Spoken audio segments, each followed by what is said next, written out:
على سيدنا ونبينا وحبيبنا وشفيعنا وزخرنا ومولانا محمد Dr. Qamuddin. Seterusnya barisan jawatan kuasa surau takwa. Tak lupa kepada ashabul fadilah, imam-imam, sahabat saya sahibul fadilah Ustaz Haji Anwar Husin. Seterusnya ashabul fadilah, tuan-tuan guru, para alim ulama, hadirin hadirat, muslimin muslimat, rakan-rakan pensyarah daripada UTM, dan ibu bapa, anak-anak yang dirahmati Allah sekalian. Pertamanya, marilah sama-sama kita rafa syukur pada Allah atas kurniaan Allah yang cukup besar pada kita. Ibnu Athaillah Sakandari rahimahullah ta'ala dalam kitabnya Hikam Al-Nubur, Allah kurniakan kepada kita dengan dua nikmat. Satu dikenali sebagai nikmatul ijad, Allah menciptakan kita. Seterusnya Allah kurniakan nikmat yang kedua, nikmatul hudad, di mana penciptaan tersebut tidak dibiarkan begitu saja, tetapi diisi dengan kelangsungan untuk meneruskan kehidupan. Direzekikan kepada kita, diberi nafas kepada kita, hatta darah yang ada pada tubuh kita dengan kandungan hemoglobinnya, begitu juga dengan kandungan darah putihnya yang lebih sedikit daripada darah merah. Begitulah seterusnya. Semuanya itu untuk menjadikan kehidupan kita penuh dengan keselesaan. Hadirin hadirat, muslimin muslimat yang dirahmati Allah, dalam masa yang terhad ini saya pecahkan ceramah saya kepada dua. Pertama, saya akan cuba kupaskan sebahagian daripada kitab Ihtibar dan Hikmah Maulidur Rasul sallallahu alaihi wasallam. Mudah-mudahan kita mengenali baginda sallallahu alaihi wasallam, kerana tercabarnya kita apabila musuh-musuh Islam lebih mengenali baginda sallallahu alaihi wasallam daripada kita, dan mereka mengenali Rasulullah sallallahu alaihi wasallam sebagaimana mereka mengenali anak-anak mereka. Hal ini dinaskan oleh Al-Quran Al-Karim, ya'rifunahu kama ya'rifuna abna'ahum. Mereka mengenali ma'rifah baginda sallallahu alaihi wasallam sebagaimana mereka mengenali anak-anak mereka. Itulah keadaan orang bukan Islam, terkhususnya mereka yang mengkaji akan baginda sallallahu alaihi wasallam. Hadirin hadirat yang dirahmati Allah, untuk hal ini ceramah yang kita bincangkan atau kita mukakan pada malam ini lebih kepada bentuk pengajaran. Mudah-mudahan ia lebih melekat dan begitu bersebati pada jiwa kita, insya-Allah. Dalam mukaddimah kitab ini saya nukilkan pesanan Sa'd bin Abi Waqqas. Antara lain katanya, kita hendaklah mengajar anak-anak kita peperangan Rasulullah sallallahu alaihi wasallam seperti mana kita mengajar mereka surah-surah daripada Al-Quran. Artinya mengenali Rasulullah sallallahu alaihi wasallam hatta dalam perangnya, perang Khandaq, perang Badar, perang Uhud, perang Bani Mustalik, perang pembukaan Kota Mekah, perjanjian Hudaibiyah, perang Tabuk. Sama ada perang-perang yang besar atau yang kecil, termasuk surat-surat Rasulullah sallallahu alaihi wasallam kepada mereka semua. Kemudian dalam riwayat At-Tabarani daripada Sayyidina Ali karramallahu wajhah menyebut Rasulullah sallallahu alaihi wasallam bersabda, "Atibu auladakum salasa khisal, hubba nabiyyikum wa hubba ala baitihi wa tilawat al-Quran." Ajarkanlah anak kamu kepada tiga perkara utama: cintakan Nabi kamu, cintakan keluarga Nabi kamu, dan juga bacaan Al-Quran. Jadi pada malam ni insya-Allah kita akan tengok satu persatu tentang baginda sallallahu alaihi wasallam mengikut ruang yang ada ini. Pertama, nasab keturunan baginda sallallahu alaihi wasallam. Nama sebenarnya adalah Muhammad bin Abdullah bin Abdul Muttalib bin Hashim bin Abdul Manaf bin Qusay bin Kilab bin Murrah bin Ka'ab bin Lu'ay bin Ghalib bin Fihr bin Malik bin Nadr bin Kinanah bin Khuzaimah bin Mudrikah bin Ilyas bin Mudar bin Nizar bin Ma'ad bin Adnan. Tuan-tuan, itulah Rasulullah SAW. Titih warisnya, silsilah hidup nasabnya dikaji sampai tahap itu, menunjukkan betapa dipelihara. Tapi kalau kita ditanya, kita mungkin ingat pada 5 sahaja, 6 sahaja. Lebih daripada itu kita tak tahu. Tapi Rasulullah SAW dipelihara, dijaga. Pada asas inilah para ulama menyatakan keturunan baginda sallallahu alaihi wasallam ini termasuk dalam keturunan yang mulia.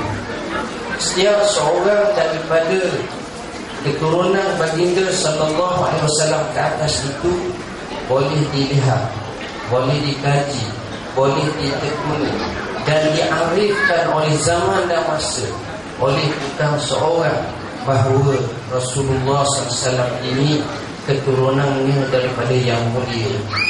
Hal ini disebut oleh Al-Imam Al-Qastalani dalam kitabnya Al-Mawahib Al-Laduniyah secara panjang lebar dengan mensejarahkan sahabat, mensejarahkan nenek moyang baginda sallallahu alaihi wasallam secara tafsir dan detail satu persatu. Imam Ibn Qayyim pernah berkata, nasab yang sampai kepada Adnan telah dimaklum kebenarannya, sedangkan yang di atas daripada itu menjadi khilaf. Maksudnya, sepakat di kalangan ulama Rasulullah SAW sampai kepada Adnan adalah sah. Dan ini juga dikemukakan oleh Ibn Abbas radhiyallahu anhu. Ada pun lebih daripada itu, menghubungkan kepada Nabi Allah Ismail dan juga Nabi Allah Ibrahim yang jumlahnya mungkin melebihi 20, juga tidak diketahui akan ketepatan yang sebenarnya.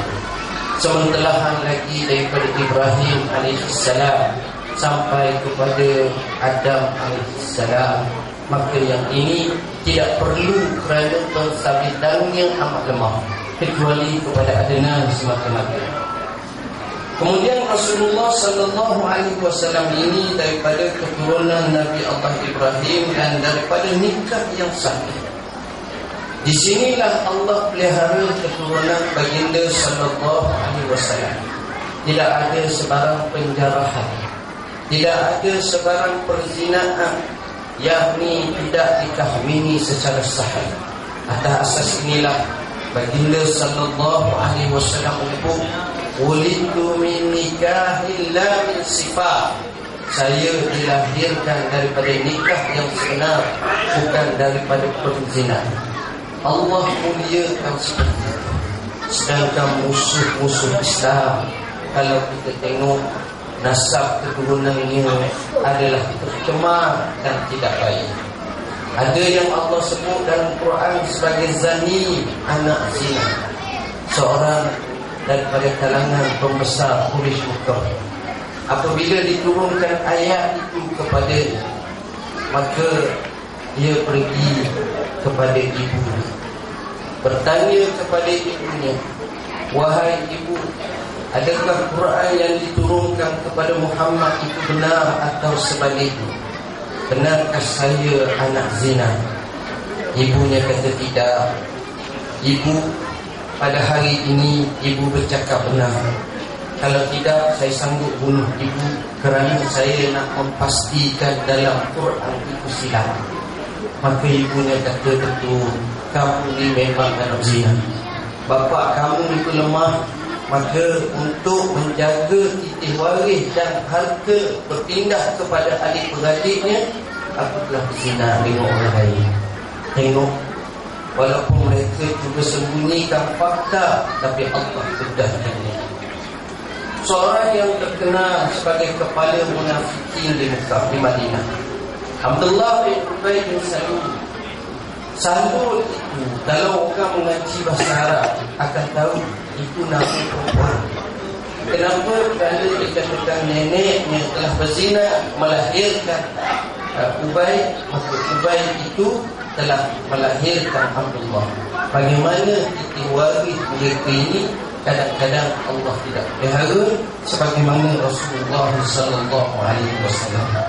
Kemudian yang kedua, nama dan gelaran Rasulullah sallallahu alaihi wasallam. Nama sebenarnya Muhammad dan gelarannya Al-Amin. Muhammad ini nama yang asing bagi orang Arab, seolah-olah ianya dipelihara oleh Allah. Kita tengok, bila Rasulullah SAW dilahirkan, maka diberi nama dengan nama Muhammad.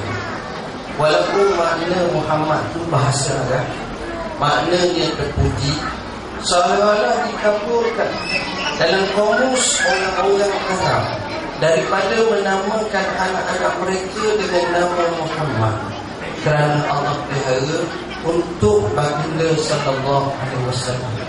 Guru kami Fadilatul Syekh Muhammad Said Ramadan Al-Buti dalam kitab Fikih Sirah menyebut, yang menamakan dengan nama Muhammad sebelum baginda sallallahu alaihi wasallam 2 orang atau sekadar 3-4 orang sahaja, iaitu Muhammad bin Ismail dan Muhammad bin Ibrahim atau Muhammad bin Sufyan. Kenapa? Kerana bapa mereka pernah pergi ke Syam. Bila sampai di Syam, dengar cerita akan lahir seorang Rasul namanya Muhammad, lalu dipintas. Akan tetapi apa yang dikehendaki Rasul ini bukan pilihan manusia, tetapi pilihan Allah. Maka Allah telah jadikan untuk baginda sallallahu alaihi wasallam. Muhammad ini maknanya terpuji. Apabila ditanya secara tafa'ul, dijawab oleh aktunya Abdul Muttalib dan juga oleh ibunya Aminah bintu Wahab dengan menyatakan, la an yahmadahu ma fis sama' wa ma fil ardh, supaya yang di langit memuji baginda sallallahu alaihi wasallam dan juga yang di bumi puji. Maka di sini selayaknya apabila kita menamakan anak-anak kita, maka kita namalah dengan nama yang baik. Sabda Rasulullah sallallahu alaihi wasallam, afdalul asma ma ubida wa ma humida. Sebaik-baik nama ialah nama yang dimukaddimahkan dengan Abdu, Abdullah, Abdul Asyakur, Abdul Ghafur dan sebagainya. Kemudian apa yang disebut dengan Ahmad, Muhammad atau dipuji. Seterusnya baginda sallallahu alaihi wasallam namanya itu telah termaktub dalam kitab Taurat, Injil dan juga Al-Quran. Satu-satunya nama yang cukup. Dan nama baginda sallallahu alaihi wasallam ini dikatakan mempunyai satu tanda aras doa dan juga motivasi. Sekurang-kurangnya bila orang itu dinamakan dengan nama sedemikian rupa, maka nama itu memainkan peranan, sebab mereka yang memanggilnya sudah pasti berdoa untuknya. Kemudian Nabi Isa mengisbatkan Rasulullah SAW dengan Al-Faqadi, satu istilah yang digambarkan bahawa ia mencela dunia dan kesalahan yang dilakukan seperti maksiat dan keengganan umat daripada beribadat kepada Allah. Jadi kalimah itu nak gambar bahawa Nabi Allah Isa alaihissalam bagi tahu gelaran Nabi yang digelar sebagai Faqali ini seolah-olah baginda ini membawa satu misi khusus. Dunia hendaklah ditinggalkan dalam hakikat lain sehingga akhirnya manusia menjadi hamba kepada dunia, tetapi sebaliknya dunia hanyalah menjadi perantara wasilah menuju ke akhirat. sebagai jambatan untuk mendapat sebanyak mungkin pahala di sisi Allah Subhanahu wa taala. Kemudian Hasan bin Sabit dalam syair ini pernah menyatakan, wa syaqqa lahu min ismihi yudillahu bazul arsy mahmudun wa hadza Muhammadun. Maksudnya dia memecahkan daripada namanya untuk dimuliakan, pemilik arasy amat dipuji, dan ini dia Muhammad. Dan kata para ulama, peliknya Rasulullah SAW ini kelebihannya tidak mampu untuk digarap oleh mana-mana pena dan tinta untuk mensifatkan baginda sallallahu alaihi wasallam, kerana apa yang hendak disifatkan itu melebihi daripada realiti dan kenyataan yang sebenar. Syauqi, seorang terkenal, Ahmad Syauqi, penyair Mesir yang terkenal, memuji baginda sallallahu alaihi wasallam dengan pujian yang cukup hebat. Kemudian tarikh kelahiran baginda sallallahu alaihi wasallam. Di sini saya menyebut 5 pendapat di kalangan ulama. Pertama 12 Rabiul Awal, kedua 9 Rabiul Awal, ketiga 2 Rabiul Awal. Ada pendapat menyatakan 10 Rabiul Awal dan 8 Rabiul Awal. Berkenaan dengan hal ini, mereka sepakat bulan Rabiul Awal. Tengok, dan pada hari yang mereka sepakati hari Isnin, tahun yang disepakati tahun gajah.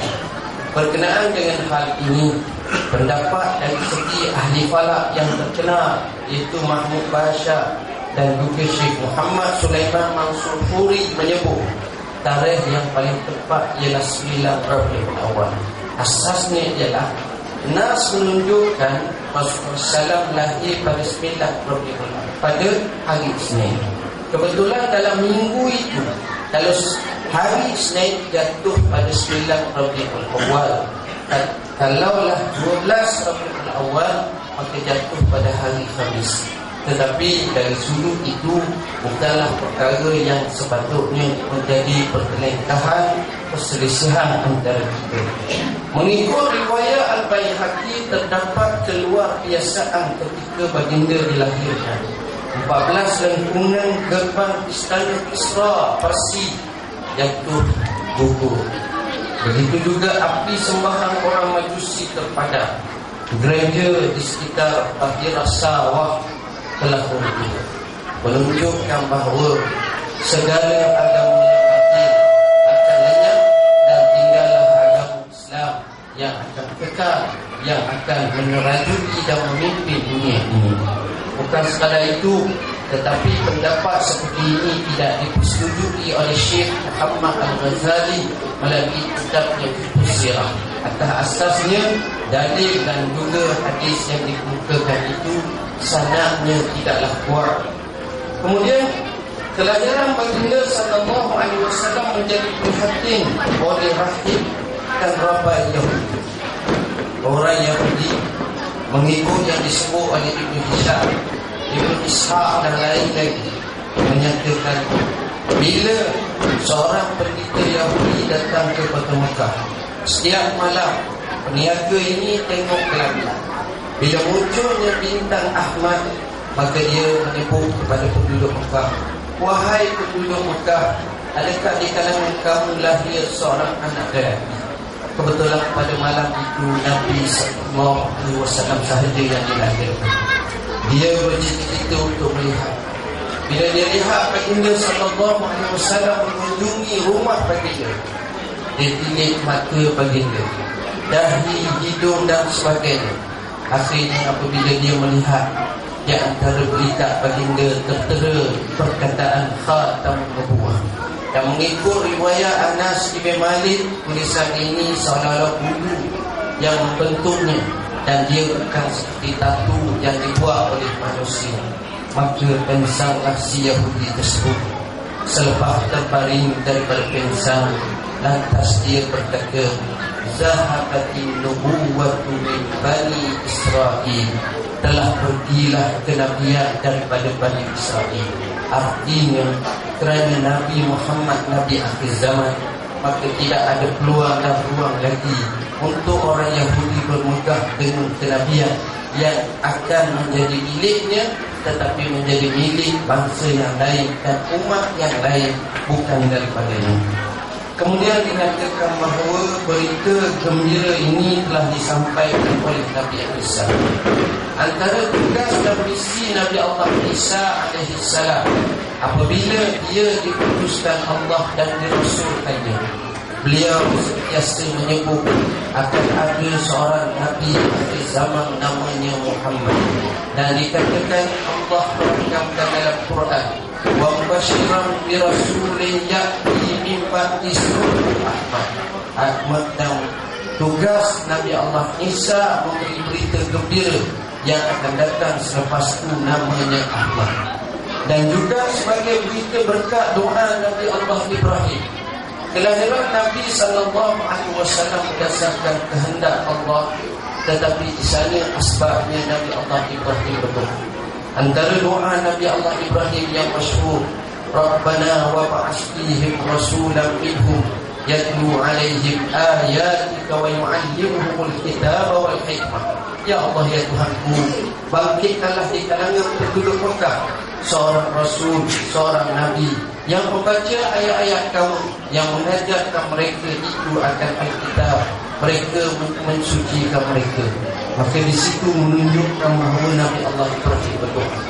Benar sabda Nabi sallallahu alaihi wasallam, ana da'watu abi Ibrahim wa bisyaratu Isa fi Maryam wa ru'ya allati ra'atu fil manam.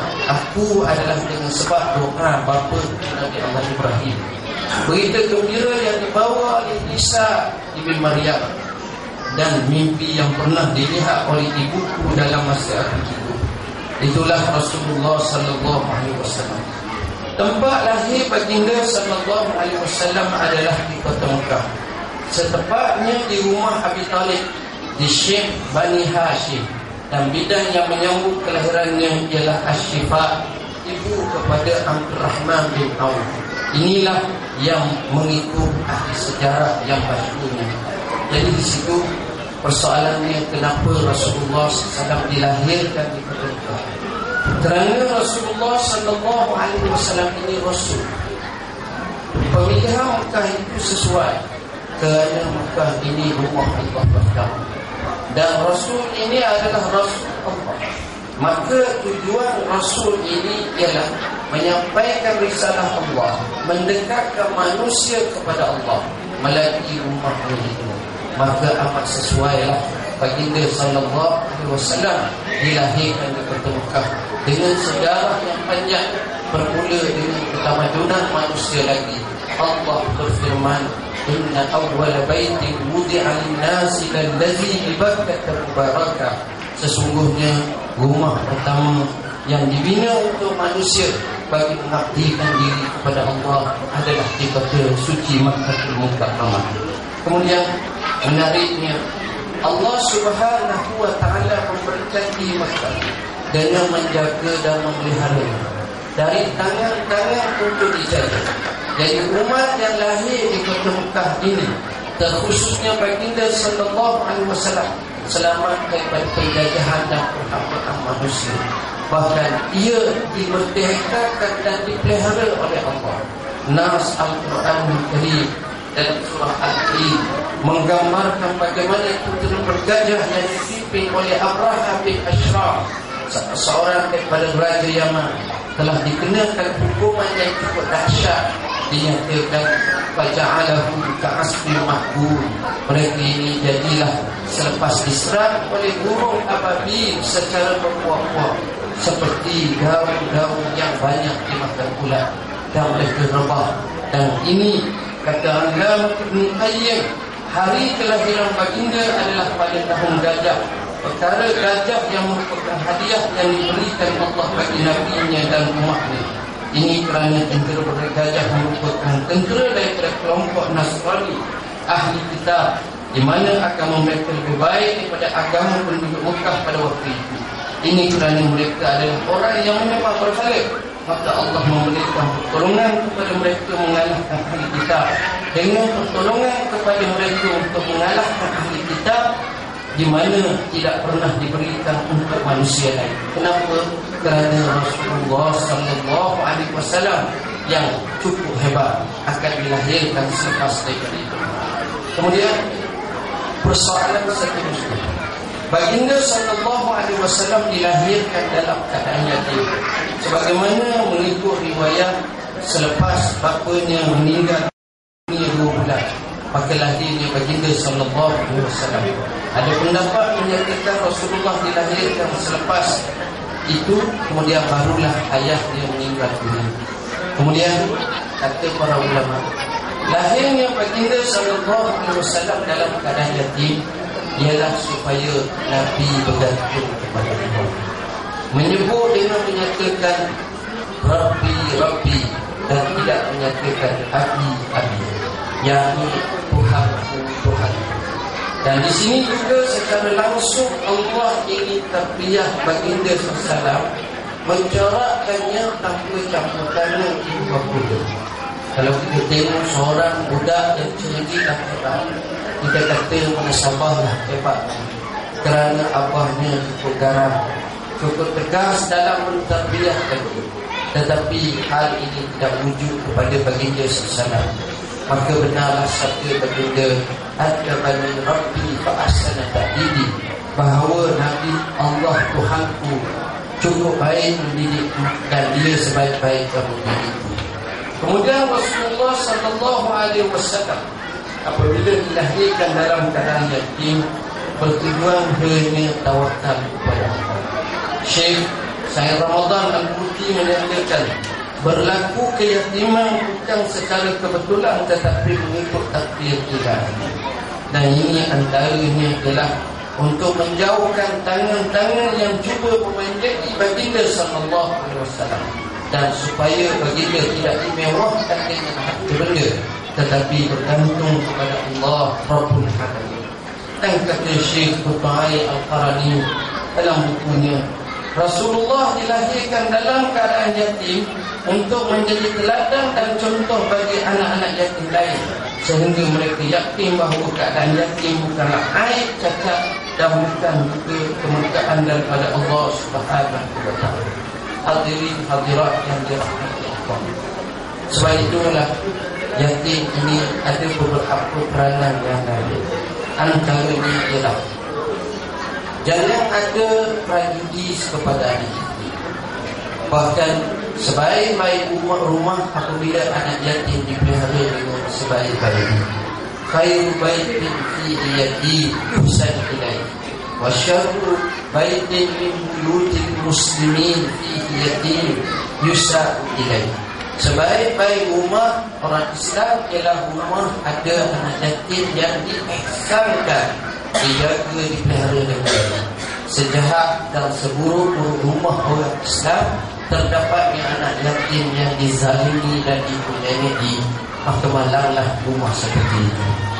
Baginda sallallahu alaihi wasallam dilahirkan dalam keadaan yatim, seolah-olah memberi satu motivasi kepada umat bahawa yatim bukan penghalang menempuh kejayaan, bahkan kepada puncak kehebatan.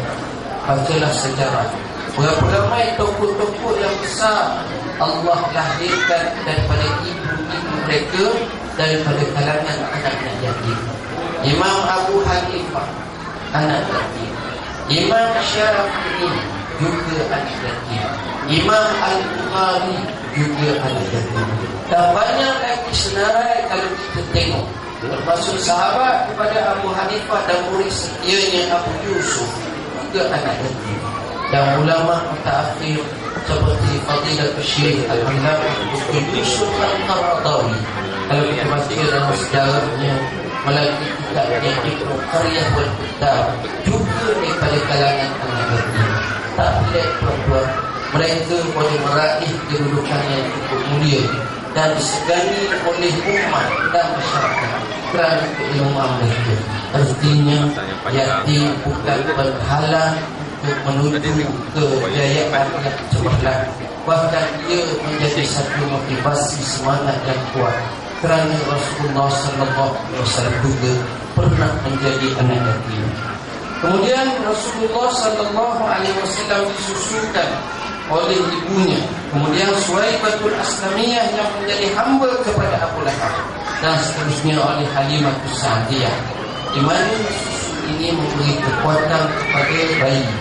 Dalam kitab Nurul Yaqin yang dihakikkan oleh Adnan Maulud Al-Maghribi menyebut yang menyusu Nabi SAW selama 8 bulan, di mana ibunya Aminah, Suwaibah Aslamiyah, Khawlah binti Munzir, Barakah Ummu Aiman, Halimatus Sa'diyah, dan 3 orang wanita daripada Al-Hawatir, yakni namanya Atikah, menunjukkan bahawa Rasulullah SAW diberi susu. Yang menariknya, bila Suwaibatul Aslamiyah memberi susu, sedangkan dia hamba kepada Abu Lahab, maka dimerdekakan oleh Abu Lahab apabila mendengar berita bahawa adiknya iaitu Abdullah telah mendapat anak yang ketika itu sudah meninggal dunia. Maka kerana begitu teruja dan gembira, dia memerdekakan Suwaibatul Aslamiyah. Maka kata para ulama, Rasulullah SAW sedari laki-laki telah diberi kelebihan Allah. Dengan kelahirannya, dia telah membebaskan hamba daripada menghambakan perhambaan kepada sesama makhluk, supaya dihambakan hanya kepada Allah Rabbil Alamin. Itulah hebatnya baginda.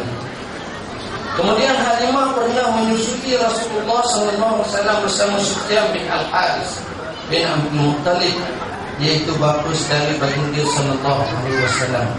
Dan satu sejarah yang cukup menarik, perbuatan perempuan yang dirahmati Allah.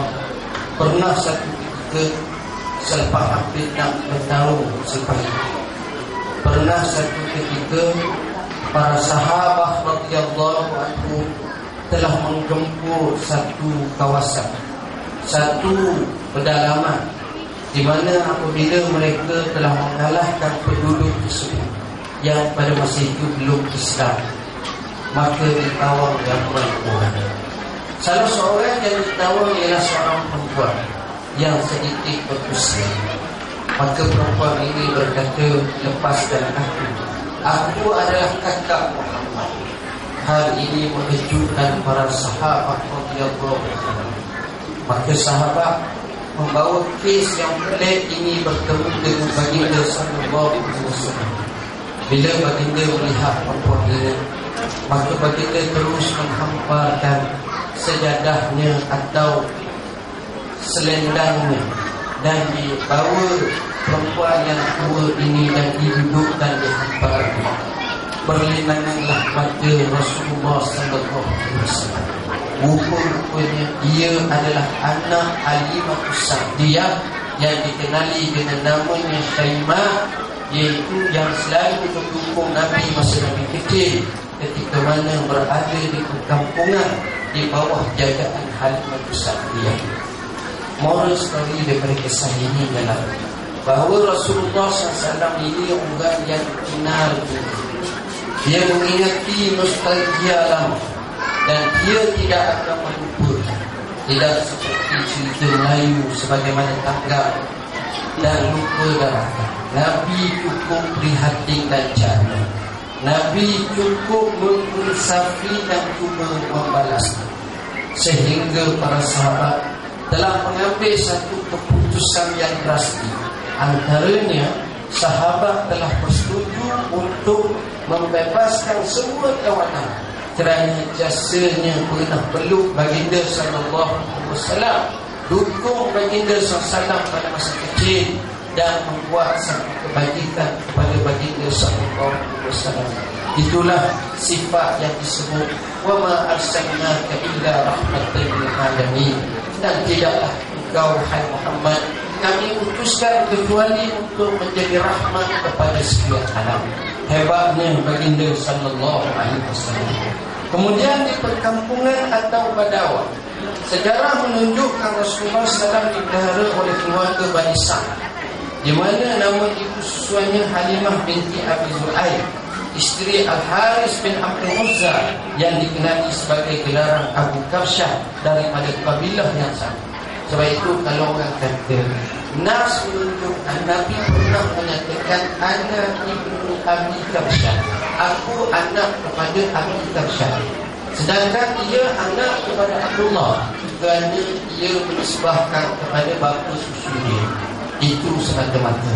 Artinya Nabi nak gambarkan dalam suasana supaya orang kenal akan hakikat baginda SAW. Menariknya, kenapa kampung? Kenapa Nabi diletakkan di perkampungan? Kerana ahli sejarah menyatakan 9 besar tokoh-tokoh yang mewarnai dunia, mencorakkannya, bahkan sama ada di barat sekalipun, mereka ini berasal daripada perkampungan. Kerana jati diri mereka kukuh, semangat mereka kental, sifat mereka ini menjadikan seorang yang kuat berbanding dengan masyarakat yang dimewahkan dengan kesenangan. Dia akan menjadi bacul dan kedekut, dia akan menjadi pengecut, menjadi orang yang lemah semangat, orang yang kurang jati diri. Itulah kelebihan. Kalau kita baca dalam surah Yasin, Allah menyebut macam mana kehebatan yang memberi sokongan untuk kepada Rasul alaihi wassalatu wassalam. Dia juga daripada kampung. Wajah min aqsal madinati rajulun yas'a. Telah datang seorang lelaki jauh dari pelosok kampung, segera untuk bagi tahu, ya qaum ittabi'ul mursalin, wahai kaumku, ikutlah Rasul yang telah diutuskan. Itulah hebatnya. Pakar-pakar pendidik menyatakan bahawa kanak-kanak yang dididik di kawasan bandar cenderung kurang bijak berbanding dengan di kampung. Ini kebanyakan, bukan semua. Kenapa? Kerana mereka ini dilatih dalam keadaan seperti itu. Dan ini pun kita tengok, untuk kita bincang hal ini memang cukup panjang kisah tersebut. Menariknya, baginda sallallahu alaihi wasallam dibawa oleh Halimah Sa'diyah. Halimah ini orang yang miskin, orang yang tak kaya. Halimah ini orang yang lemah. Suami isterinya adalah orang yang kaya. Anaknya dalam keadaan takut susu, tapi dengan sebab dia ambil Rasulullah SAW, maka Allah beri rezeki yang banyak berlimpah cukup. Di mana susunya cukup, anaknya bertidur dengan, kambingnya digemukkan sehingga menjadi muda. Dan kata dia dengan menyangkakan kepada suaminya, inna hazihi lanasamatun mubarakah. Saya yakin jiwa budak kecil ini adalah budak yang penuh dengan keberkatan. Tengok tuan-tuan, daripada di situ kita faham, kalau orang tolong Nabi, maka Allah tolong orang kita. Kita tolong bukan Nabi pun Allah tolong kita. Kita tolong saudara kita, Allah tolong kita. Wallahu fi auni al-'abdi ma dama al-'abdu fi auni akhihi. Allah sentiasa tolong seorang itu selama mana dia tolong saudara dia. Kemudian baginda sallallahu alaihi wasallam mengembala kambing. Sejak kecil lagi baginda mengembala kambing milik Ibnu Abi Mu'ayyid dengan upah genggam kurma. Semua Nabi diutuskan Allah memang pernah mengembala kambing. Kenapa? Kerana kata ulama, bila mengembala kambing menjadikan jiwa seseorang itu bersifat lemah lembut, rendah diri. Sebab dia tahu kalau orang kena dari kambing, kadang-kadang kambing sakit, kambing kembung beruk, kambing yang dalam keadaan tak tahu macam mana nak mati, maka dia rasa ihsan itu lebih. Kemudian setengah keadaan kambing ni dia degil. Bila dia nak makan, pohon kayu tu kita tarik dia nak lawan juga, nak pergi juga. Maka kedegilan mengatur hal urusan kambing ini menjadi satu medan latihan sebelum daripada menguruskan manusia. Menguruskan manusia lebih sukar, tapi orang yang pernah menguruskan kambing, galiknya dari segi urusan manusiawi bagi orang. Tapi orang yang tak pernah ditamrinkan dan dilatih, dia jadi susah dan sukar dalam melaksanakannya. Mengembala kambing merupakan sebaik-baik pekerjaan kerana selamat daripada unsur-unsur dan lepas. Orang macam ini, kalau kita tengok orang dari kambing, dia kurang bersih. Kenapa? Kerana kalau saya tak tahu tak kesian sangat, tapi kalau tak faham, bila orang tu melihara kambing, dia tu separuh pada kambing tu. Maksud saya, Dia akan duduk dengan kambing dia siang malam pagi. Sama-sama kita kepada pasir ini. Sama-sama. Dia tak macam kita fitloh. Dapat 2 km kita jadi mudah kita buatnya. Tapi dia lain keadaan. Dia bebas ikut saja kambing dalam keadaan yang cukup beza. Suatu hikmah ilahi telah menunjukkan kepada kita bahawa sebaik-baik harta dalam hasil daripada perusahaan sendiri demi untuk kebaikan masyarakat dan manusia seluruhnya, dan seburuk-buruk kesenangan adalah kemewahan yang diperolehi tanpa kesusahan. Sebab appreciate pengharapan itu dan rasa sayang kasih itu berbanding dengan orang yang dapat suka dan susah. Yang ke-9, Rasulullah SAW dalam keadaan ummi. Apa makna ummi? Ummi ini maknanya Rasulullah SAW tak faham dari segi nak baca. Allah menyebut dalam Quran, "Wallazi ba'atha fil ummiyina rasulan minhum yatlu 'alaihim ayatihi wa yuzakkihim wa yu'allimuhumul kitaba wal hikmah wa in kanu min qablu fi dhalalin mubin." Ayat ini menunjukkan wazifah Nabi membaca ayat Al-Quran, mensucikan mereka, mengilmukan mereka. Rasulullah lahir dalam keadaan. Di sini satu hal yang ilmu yang Nabi perolehi ini daripada guru yang maha.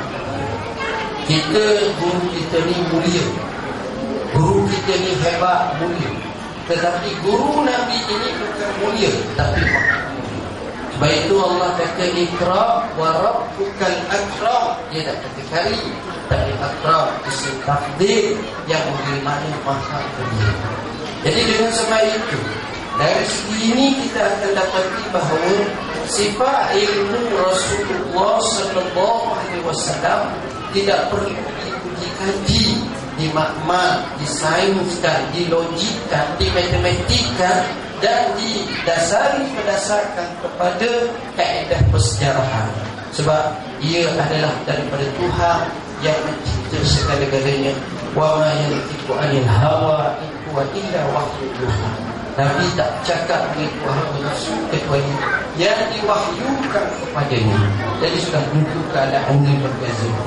Iktibar daripada keadaan ini menunjukkan kepada kita, bila Rasulullah SAW dalam keadaan ummi, maka di situ akan menolak pandangan dan pendapat yang menyatakan baginda ini pernah belajar sampai dia pandai pun dia duduk di rumah, dia baca teori falsafah Socrates, teori falsafah Aristotle. Begitu juga pendapat daripada falsafah Greek, Roma dan juga Parsi. Lalu diadukan, kemudian disebut dengan satu ajaran baru. Maka sudah tentu hal ini adalah tidak berupaya mereka memudahkannya. Sebab Nabi ini tak tahu baca, tiba-tiba ilmunya cukup hebat. Kerana apa? Kerana yang memberikannya adalah Allah. Jadi dengan sebab itu menjadi patah hujah oleh musuh-musuh Islam. Dan ini telah terbukti dengan banyak dakwaan yang pada asalnya menyangkutkan bahawa Nabi ini melalui pembelajaran, tetapi apabila dilihat oleh tokoh-tokoh dengan apa yang disebut oleh baginda sallallahu alaihi wasallam dalam Quran, akhirnya mereka terima. Mereka kata ini luar biasa. Itulah hebatnya Rasulullah sallallahu alaihi wasallam. Dan Nabi ini sifatnya cukup hebat. Saya sebut sebahagian daripada sifat Rasulullah SAW. Di mana kata Muhammad Al-Khuzai, seorang yang ketara keseriaannya putih wajah. Tengok Rasulullah ni orang putih, tapi putih tu bukan maknanya putih pucat. Putih tu bukan maknanya putih kuning, tapi putih merah. Artinya putih yang segar, yang hebat. Baik akhlaknya, tidak merasa beban oleh badan yang besar. Kadang-kadang ada orang nak jalan payah sebab obes, berat. Tapi dia tidak boleh diperlekehkan kerana kecil, kepala yang kecil. Maknanya tubuh dia dengan kepala dia sudah sama. Ada orang tu paling kecil, tubuh besar dan sebagainya. Indah rupa, paras dan menarik perhatian. Kalau dia berjalan, ramai orang akan tengok dia. Itu Rasulullah puasa. Nah ini kita tak nak ikutlah, kita nak buat plastik segera ke apa tak payah. Dan muka kita tak comel, tidak lah, macam tu lah. Jadi tak perlu yang itu. Baik, luas dan tampak jelas mata putih dan mata hitam. Mata putih putih sungguh, mata hitam hitam sungguh. Ada orang mata putih tu masih sadada, ngomong macam-macam. Saya tulis ni dengan apa. Tapi ini Allah kurnia kepada baginda. Rambutnya dapat, rambut baginda. Suaranya sedap-sedap pasal. Suara Nabi ini sedap-sedap pasal. Dan suara dia cukup hebat. Kana kalamuhu nazra. Apa makna nazra? Nazra ni maknanya kalau dia bercakap tu dia pandai guna wajib suara. Kita ni tak pandai. Kadang-kadang kita cakap orang tu, ustaz selalu saya cakap kuat kuat. Ada orang tu cakap tepi, Allah ustaz saya nak pecah kita telinga. Sebab itu volume Nabi ni dia tahu nak main volume suara. Banyak orang tak payah kata kuat, orang tak payah kata sesuai. Lehernya jinjat, bukan jadi kelok pendek kok. Leher tak tengok tinggi orang comel. Alisnya apa, mata hitamnya sangat kekar. Hitam tu tampak urat lengannya, maknanya sasa orangnya. Alisnya nipis saja mata dia. Keningnya bersambung darahnya. Rambutnya sangat hitam. Kalau dia diam nampak nyata kehebatan. Ada orang lain kalau dia nampak bodoh. Dia lari. Itu batas kata dunia. Dunia tu macam dia kata apa? Dia kata orang kaya hak dia semua boleh. Orang miskin hak dia semua betul. Bila orang kaya dia pakai baju sedekah, orang tu wah. Bila orang kaya dia pakai baju cantik, tanduk dia menasabkan. Bila orang kaya dia bercakap, tengok kenyataan dia cukup tinggi nilai. Bahkan hipotesis kadang-kadang teruk pada orang lain dengan dia. Tapi orang lain bila dia diam, tengok tu tanaman itu, yang bersih itu fakir yang itu. Semua boleh dia tahu ni. Tapi kalau orang miskin macam mana? Bila dia pakai baju sedekah, tengok tak cukup lagi tu nak minta sedekah dia. Bila dia pakai baju cantik, orang pergi bersihkan dia buku badan kau, baju sini kembali ke orang. Bila dia bercakap, orang kata tak usah menunjuk anda sendiri pun. Bila dia bodoh. Semua kena buat. Itu dunia kebanyakan macam tu. Sebab itu murid tu yang hebat-hebat lain. Baik, Rasulullah SAW ini kemudian dikatakan kalau dia diam nampak nyata kehebatan, dan kalau dia berbicara nampak nyata keterampilannya. Bijak. Orang bijak ni kalau dia bercakap dia susah dia. Tapi kalau orang bijak, kalau orang tak bijak dia cakap Allah bila nak habis. Banyak-banyak cara lain. Manusia paling menawan dan paling menarik jika dipandang dari jauh. Orang tu cuma Rasulullah. Paling cantik atau handsome dan manis dari dekat. Tengok dia Rasulullah SAW. Kata-katanya kadang-kadang orang tengok muka comel tapi cakap Masya-Allah. Kesehatan ni memadai dengan selalih pakaian sahaja. Kadang-kadang kita pakai comel sebab nak tutup kelemahan pada tubuh. Nabi kata orang Rasulullah ni apa benda yang dia pakai sesuatu bersatu. Tidak betul perkataan yang sia-sia dan tak cakap sia-sia. Dia tak ada lepak, borak ataupun kita kata lawak, tak ada. Dan mengarut, tak ada. Untuk katanya bagaikan jalinan batu permata yang menjulur keluar. Ada nilai. Bahkan nanti kadang-kadang bila kita tengok sahabat kita kadang-kadang ada juga pun tahu sebab sahabat tak masuk tanpa kita nak kita sahabat tak berbeza. Bila Nabi tengok banyak ketawa, Nabi kata kepada sahabat, "Lau ta'lamuna ma akal, la tahiktum qalila wa la bakaitum katsira." Kalau kamu tahu, hai sahabat, macam aku tahu, mesti kamu akan tahu sedikit. Tengok apa ini Rasulullah. Sebab itu ulama Rasulullah sifatnya antara itu banyak. Dan nampak sentiasa tak kata projek mana, tak ada projek. Dan baginda ni pula kita nak nampak muka dia macam sedih. Itu kadar Rasulullah. Macam sedang memikirkan sesuatu dan dalam keadaan seperti itulah keadaan baginda sallallahu alaihi wasallam. Sederhana ketinggian. Jadi Nabi bukanlah orang tinggi sangat, bukanlah untuk memandangnya tak perlu menunduk dan tak perlu mendorong tak tinggi Melayu, dan bukan untuk sangat pandai pendek. Bagaikan satu ranting antara dua ranting. Satu ranting panjang, satu ranting pendek, dia tengok. Maknanya orang panggil dalam bahasa Melayu kampung sedap tengok. Orang sedap sungguh tengok, tak perhati nak tengok sikit. Kalau dia bertiga, maka dialah yang paling menarik perhatian dan paling mendapat tempat. Itu Rasulullah. Dia mempunyai teman-teman yang memilikinya.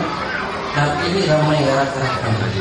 Kalau dia berkata sesuatu, mereka khusyuk mendengar kata-kata ini. Nabi cakap, kita tak. Nabi ini luar biasa. Kalau dia menyuruh sesuatu, segera mereka melaksanakan. Arahan. Ini masalah. Dia sentiasa dipatuhi dan dikerumuni. Sentiasa orang suka dia. Sifat macam ini luar biasa. Tidak bermasa-masa dan tidak mempelik orang. Itu Rasulullah SAW luar biasa. Saya baca sedikit lagi akhlak Rasulullah. Dan Al-Qadhi Iyad dalam kitabnya Asy-Syifa menyebut baginda seorang yang tabah dan cekal. Tapi dia orang tabah dan cekal. Ini sifat sabar. Allah sebut fasbir kama sabara ulul azmi minal rusul. Sabarlah kamu sebagaimana sabar ulul azmi di kalangan Rasul. Seorang yang pemaaf walaupun berupaya ini baik. Ketika mana pembukaan Kota Mekah, ramai yang nak bunuh dia. Bahkan masa buku Kota Mekah lagi, masa dia nak tawaf tu pun ada lagi orang nak sembunyi di belakang Kaabah tu, di bucu tu, nak diterpa dekat, nak dibunuh bunuh Nabi SAW dia sabit atau kerja jenis pisau pendek. Nabi tengok dia, Nabi kata kepada dia, ni apa ni? Tak ada apa yang luar biasa je lah. Dan itu Nabi pun buktikan dia, letakkan dada pada ya Allah, jadikan dia orang yang baik, orang yang saleh. Kata dia, wallahi, sebelum itu Muhammad adalah manusia sebenci-benci manusia pada hari. Tapi supaya itu dia adalah sekasih-kasih manusia pada hari. Hebat Rasulullah. Bila dia buka Kota Mekah, dia tanya kepada orang Mekah, ma zannukum anni fa'ilun bikum. Apa sangkaan kamu, apa yang akan aku lakukan pada kamu? Mereka kata, akhul karim ibni akhil karim, saudara yang mulia daripada anak saudara yang mulia. Jawab bagi Rasulullah, izhabu fa antum tulaqa, pergilah kamu, bebaskan kedatangan semua. Tidak akan sifat macam mana ada tuan-tuan. Biarkan antara bangsa sepuh dia tuan-tuan. Nah, mereka tengok hebat. Tapi apa yang berlaku apabila dia boleh tak meninggal, berapa ramai yang dipengaruhi. Apabila dia boleh menguasai Afghanistan, berapa ramai yang dikencing atas mayat Afghanistan.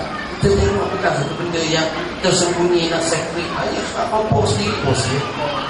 Tengok kenapa kerana amarahnya, dendamnya yang tak dapat dikawal lagi.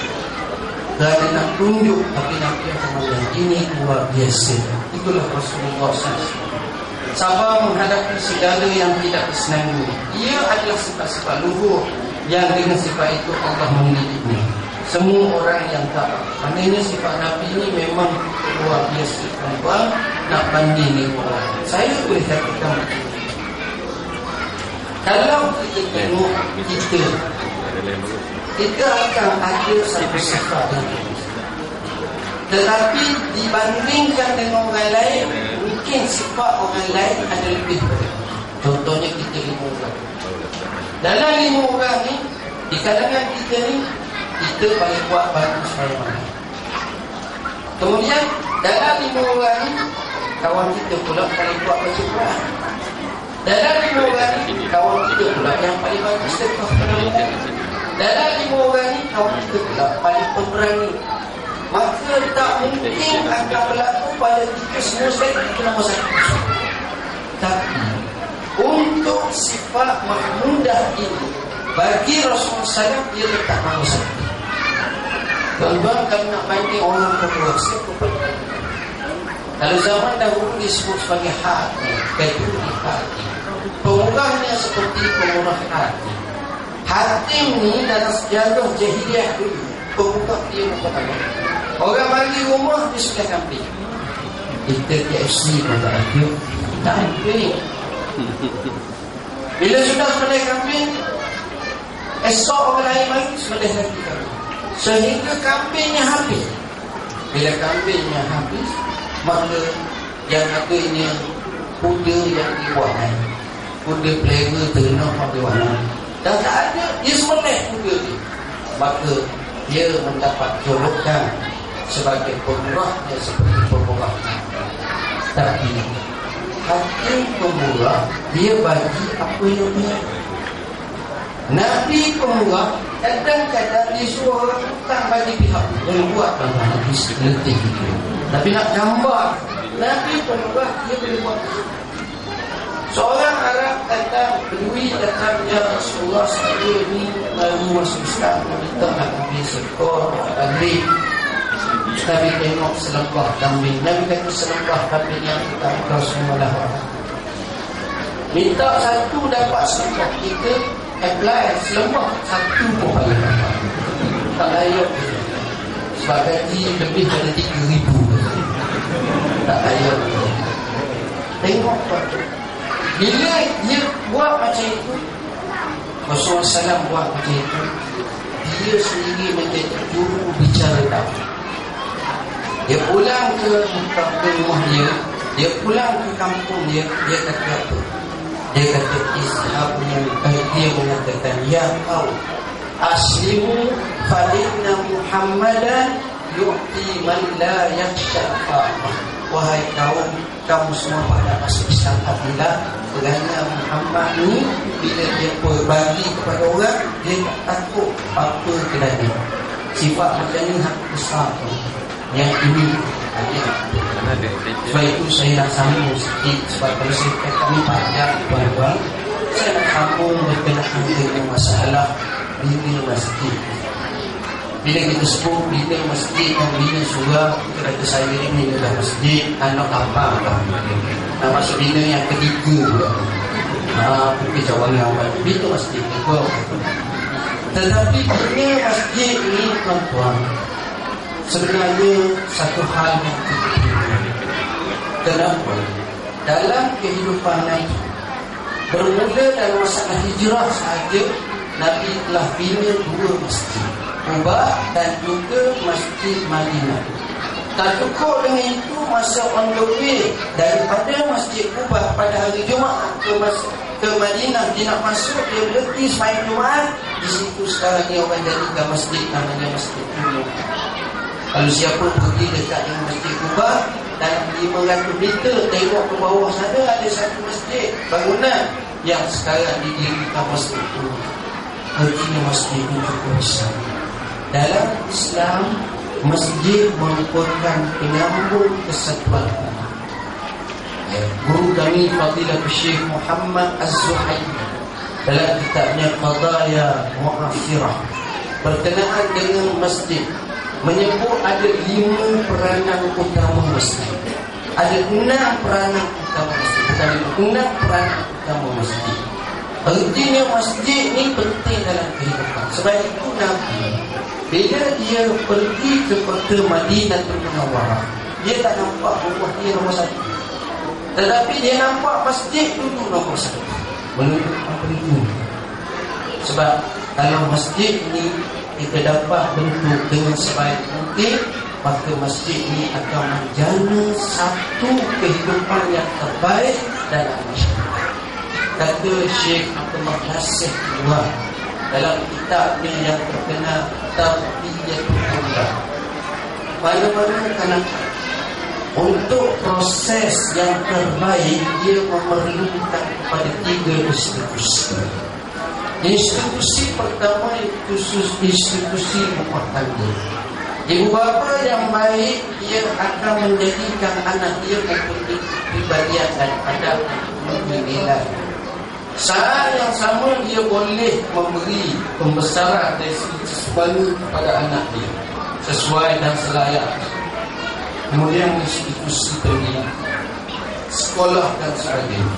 Yang ini pembentukan minda dan mental, menyebabkan kanak-kanak telah ditungkakan sejumlah maklumat yang dihadam, akhirnya memberi seseorang yang mempunyai kecelikan dari segi maklumat, dan orang itu adalah orang yang kita dapat bersaing dengan sadar integrasi.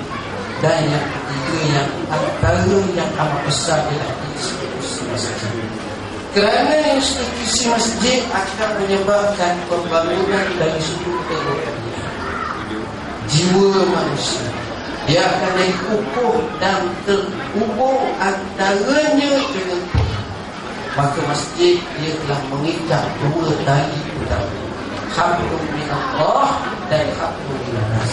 Hablum minallah hubungan dengan Tuhan, hablum minannas hubungan sesama manusia. Bila 2 jalinan ini dapat diperkuat, maka seseorang yang akan lahir pada masa itu sudah pasti dia membawa kepada kekuatan yang hebat.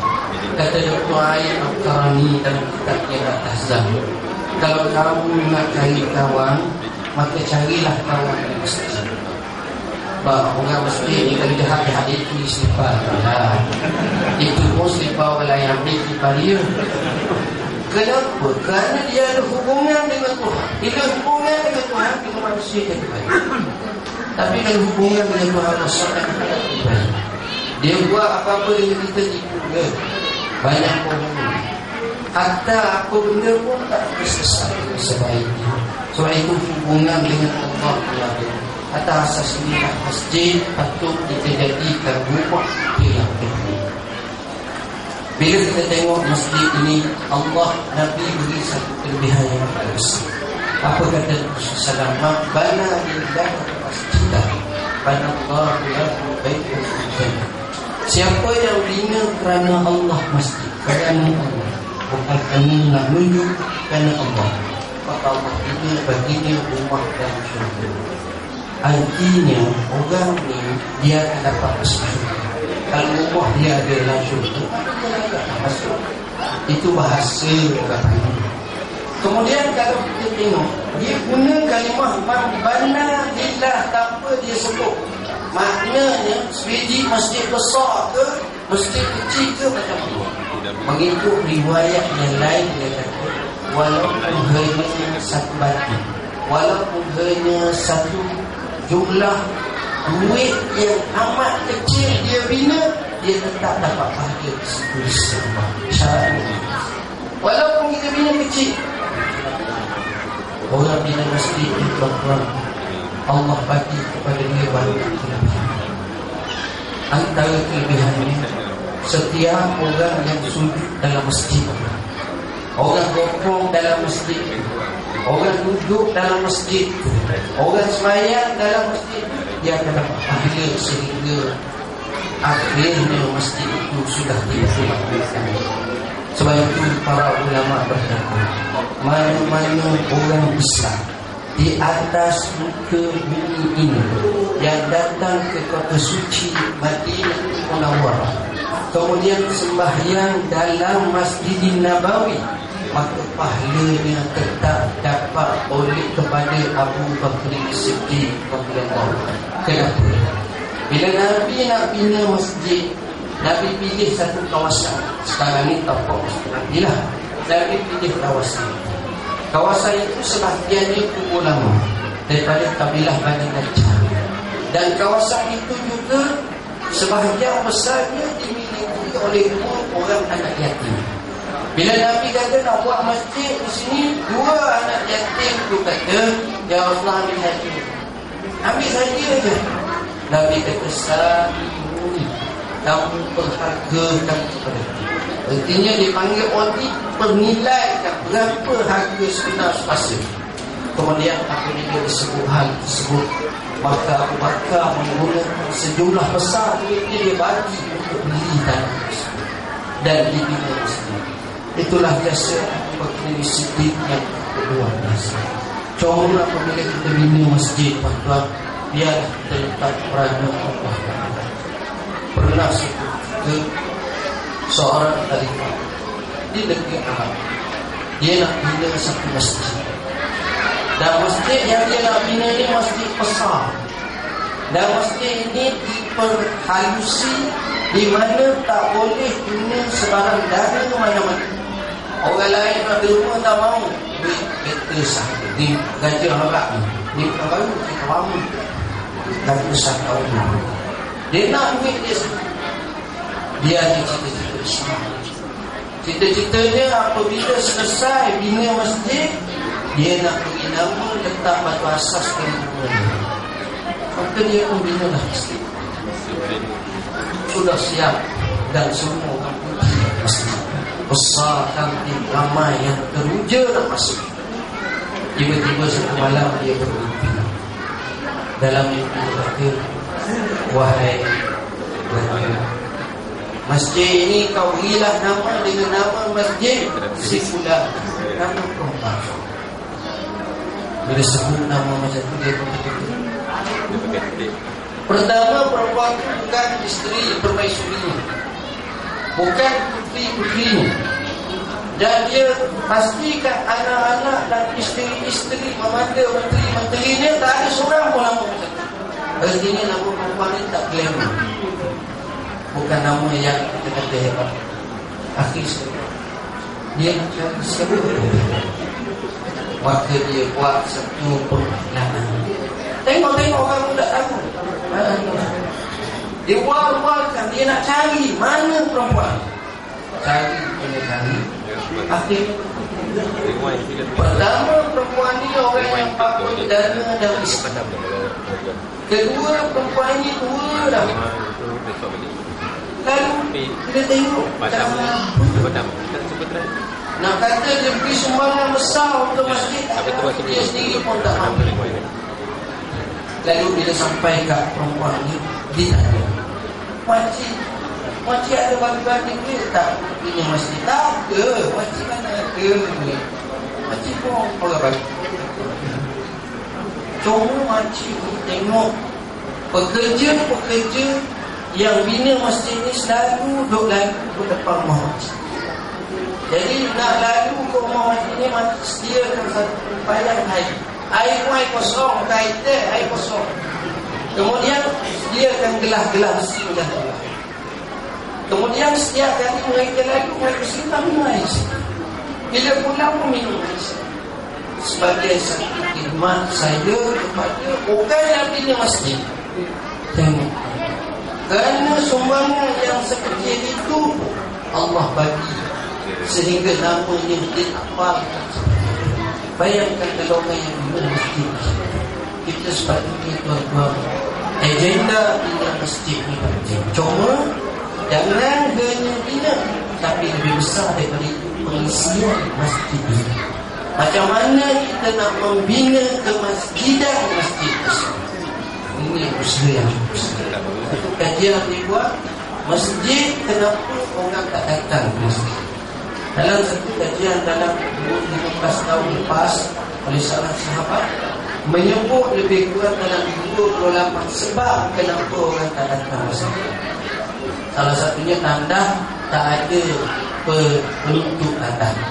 Jadi kalau nak qada hajat, satu kaki jajak kat tanda. Jadi orang lain pula tak boleh nak guna.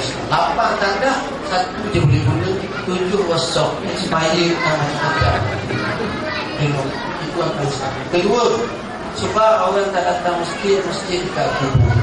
Cerita pula banyak cerita pocong, cerita poceng, saya tak habis. Jadi tak payah di situ.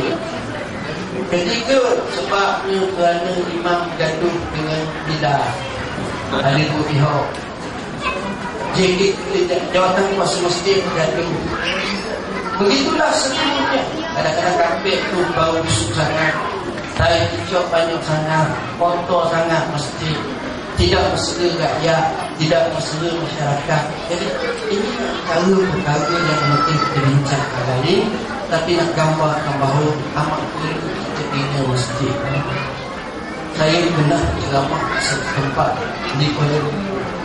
Jadi biasanya anak muda saya ni imam ramai. Kalau usul yang usul, imam, ustaz ramai. Jadi biasanya belum kita jawab, tanyalah, Syekh, mana?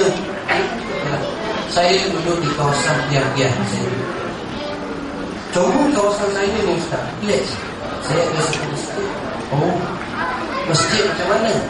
Masjid ni dibina oleh seorang hamba sahaja. Harganya lebih daripada 5 juta. Tapi dia tak sempat nak sembahyang, dia sibuk belum selesai. Dan masjid ni ustaz, lalu marilah siapa dia nak ceramah, tak masalah. Maka sponsornya banyak. Sponsor kambing pun ada, nak sponsor lembu pun ada, nak sponsor nasi pun ada. Ada sampai apa makna? Saya nak gambar bahawa kadang-kadang orang baik buat jaga diri. Ada orang baik, ada orang sanggup rumah macam ni. Maka di situ tak boleh. Kalau kita baca sejarah orang-orang yang baik, orang-orang yang saleh, yang dilembutkan semua dan sebahagian daripada hartanya untuk pembinaan masjid. Kita jangan anggap bahawa orang muslim kita bina tak dapat. Sehingga itulah boleh jadi jauh ikhlas daripada kita bina, kita bagi sumbangan RM1 ataupun RM1. Boleh jadi kita bagi sikit, tapi besarnya besar. Ini penting dalam hidup kita. Ada orang yang soleh, dia telah agenda pada hidupnya, nak bina masjid, nak tolong. Semalam saya cerita datang orang sebelum masuk radio aktif. Saya kata saya sibuk, tapi kalau nak ketiga setengah saya boleh lah surah. Dia khidmat di mana? Di Islamic Relief, buat berkenaan misi kemanusiaan. Saya tanya dia, dia kata kadang-kadang ustaz di perkampungan jauh di Somalia, RM500 boleh cukup 3 keluarga jangan. Pula tengok kadang-kadang ada yang tak temu lagi. Kita baca dalam surat orang Kucia, dia tak temu lagi, kata setahun sekali makan. Katanya rasa panas sangat. Tapi ada yang makan upu dalam keadaan yang saya tahu itu sudah. Maka di situ kita tengok, kalau kita datang, kita dapat masjid itu berjalan. Dalam masyarakat kita apa masalah yang harus banyak? Masalah yang pertama kalau kita tengok ialah kalau nak nikah. Kos nak nikah di mana? Kau jangan bayangkan seorang budak yang nak nikah kurang-kurang nak ada RM30,000. Dan hantaran di rumah kahwin pun RM10,000. Hantaran tu rumah kahwin RM10,000 lagi nak belikan rumah ini. Nak masak pula RM10,000. Nak masak pula dengan ni, dengan apa ni kita kata benda-benda. Tapi kita tengok bila ada di masjid, maka masjid boleh menguruskan. Minimal tak dia ada pula kelab khairat masjid yang boleh tolong nak buat setup bangunan ataupun kita kata kenduri semua sekali masjid dan orang kenduri. Bukanlah welfare sabut batuh, tapi keikhlasan. Dia tak apa-apa banyak. Saya nampak yang itu kadang-kadang kesedaran benar. Yang ini yang kita nak. Kita nak dia bukan sekadar kita gah fizikal, tapi pengisian masjid tersebut. Orang yang memikir cara jauh ke depan, dia akan tengok macam mana nak meraihkan masjid. Biar kita nampak pula, kita mahu di tempat kita ini akan lahir insan yang menjadi pemimpin yang berwibawa, yang menjadi tokoh tonggak kepada masyarakat, yang membawa mengembali ilmu agama. Sebab masjid ini disusun atur dan disediakan. Sebab ini saya rasa kita tidaklah boleh hanya mengharapkan kepada pihak tertentu, tetapi kita sendiri memberi sumbangan, sama ada melalui kewangan, sedikit kemampuan yang ada pada kita, buah fikiran, maka rekan-rekan tanah. Kerana ini akan mendorong kita menuju ke rumah Allah, ke syurga Allah Ta'ala. Tuan-tuan, saya tutup perbincangan ini bab masjid dengan satu kisah. Satu malam, satu hari, Rasulullah SAW datang ke masjid. Bila datang, sudah sembahyang, dia tengok sahabat dia. Didapati seorang sahabat perempuan di tengah perempuan yang fakir lagi miskin. Nabi kata, mana waktu itu? Sahabat-sahabat kata dia mati dari Rasulullah. Bila? Nabi kata semalam, malam semalam. Jadi biasanya orang mati hari ini pukul 8, pukul 9 mandi, tunggu tak dah. Dia tak macam kita tinggal tunggu 4 hari 4 malam. Bila dia buat macam itu, tuan-tuan, Nabi kata, halilah akbar tumuni, kenapa kamu tak bagi tahu aku? Nabi kata, dia kata dari orang biasa tak apalah, dia bisa lah. Nabi kata, itu ni kau faham, itu. Lalu dibawa Rasulullah SAW ke kubur perempuan tersebut. Dia tak pakai. Lalu duduk diri dan nangis. Sembahyang orang mati baik, walaupun sudah anak tak apa.